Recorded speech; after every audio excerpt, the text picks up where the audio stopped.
एक गांव में बिशंभर नाम का लकड़हारा रहता था। उसके पास एक हाथी था जिसका नाम कैलाश था। वह जंगल में जाकर लकड़ियां काटता और उसका हाथी लकड़ियां उठाकर घर ले आता था। वह अपने हाथी से बहुत काम करवाता था और वह उसको बहुत मारता पीटता भी था। कैलाश, आज सेठ के घर बहुत सारी लकड़ियां पहुंचानी हैं। तुम खाना कल खा लेना, आज तुम्हें सारा दिन काम करना है। तब कैलाश मन में सोचता है, यह मेरी बिल्कुल कद्र नहीं करता, मुझे कभी आराम नहीं करने देता, हर समय काम करवाता रहता है। तब बिशंभर हाथी को लेकर जंगल में चला जाता है और उससे बहुत बड़ी बड़ी लकड़ियां उठवाता है। कैलाश जैसे तैसे करके उन लकड़ियों को घर पर ले आता है। उस दिन बिशंभर कैलाश से सारा दिन काम करवाता है और उसे कुछ भी खाने को नहीं देता। कुछ दिनों बाद जब एक दिन बिशंभर और कैलाश जंगल में पहुंचे तो बिशंभर को एक हथनी के रोने की आवाज़ सुनाई देती है। तब वह उसके पास जाता है। उस हथनी के पैरों में एक बहुत बड़ा कांटा चुभा होता है। इस हथनी के पैरों में कुछ चुभ गया है। यह अच्छा मौका है, मैं इसकी मदद करके इसे अपने साथ ले जाऊंगा और इससे बहुत सारा काम करवाऊंगा और दोनों हाथियों को खाना भी कम दूंगा, जिससे मुझे बहुत मुनाफा होगा। तब बिशंभर हथनी के पैरों में लगा कांटा हटा देता है और उसके पैरों में पट्टी बांध देता है। यह आदमी बहुत ही दयालु है, इसने मेरी मदद की है। मैं गर्भवती हूँ, यह मेरी देखभाल करेगा। अब वे तीनों घर की ओर चलने लगते हैं और वह हथनी बिशंभर के स्वभाव के बारे में नहीं जानती थी। अगली सुबह बिशंभर दोनों हाथियों को लेकर जंगल जाता है और उनसे बड़ी बड़ी लकड़ियां उठवाता है, परंतु गर्भवती होने के कारण हथनी लकड़ी को बहुत ही मुश्किल से उठाती है और घर की ओर चल देती है। जब दूसरा चक्कर लगता है तो वह हथनी बहुत थक जाती है और वहीं पर रुक जाती है। हे भगवान, अगर कुछ समय के लिए आराम मिल जाता तो बहुत अच्छा होता। तभी बिशंभर उसके पास आ जाता है। क्या हुआ तुम्हें? खाना तो ठूस ठूस कर खाती हो, पर काम करने के समय तुम्हें बहुत आलस आता है। रुको जरा, मैं तुम्हें अभी सबक सिखाता हूँ। तब बिशंभर एक डंडे से हथनी को पीटने लगता है। हथनी दर्द से बिलबिला जाती है और मन में सोचती है, इसे तो मुझ पर बिल्कुल दया भी नहीं आती।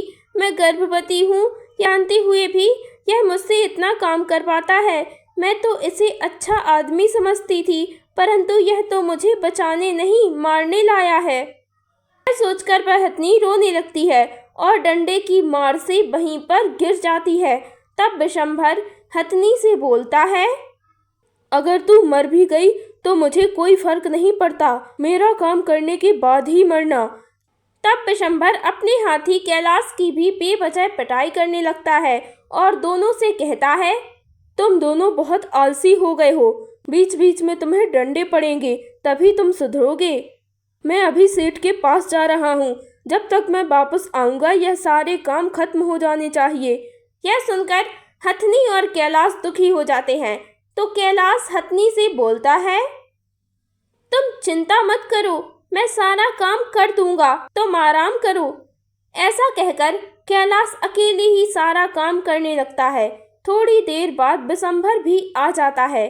अरे वाह महारानी, सारा काम कैलाश कर रहा है और तुम यहाँ आराम फरमा रही हो, तो शर्म करो, तुम्हें डंडे की मार से कोई असर नहीं हुआ क्या? थोड़े और डंडे मारने पड़ेंगे। तो बिशंभर हथनी को जोर जोर से डंडे से मारने लगता है।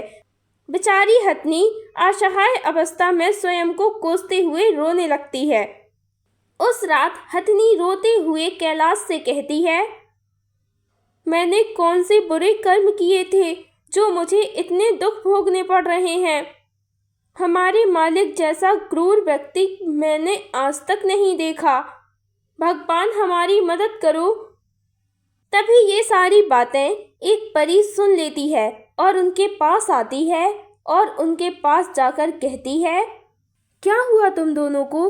तुम दोनों इतने दुखी क्यों हो? तब वह हाथी उसे सारी बात बता देते हैं। तुम चिंता मत करो, मैं तुम्हारे मालिक को सबक सिखाऊंगी, फिर वह तुम्हारे साथ ऐसा कभी नहीं करेगा। अगले दिन विशंभर हाथियों के पास जाता है और उन्हें सोते हुए देखकर उन पर गुस्सा करने लगता है। सूरज सिर पर आ गया है और तुम दोनों आराम फरमा रहे हो। अभी सबक सिखाता हूँ। तब विशंभर उन्हें मारने के लिए डंडा उठाता है और वह डंडा उसी को लगने लगता है। अरे नहीं, यह क्या हो रहा है मेरे साथ? बचाओ, मुझे बचाओ। कुछ समय बाद डंडा नीचे गिर जाता है और विशंभर की नाक एक हाथी की सूंड में बदल जाती है। वह रोने लगता है।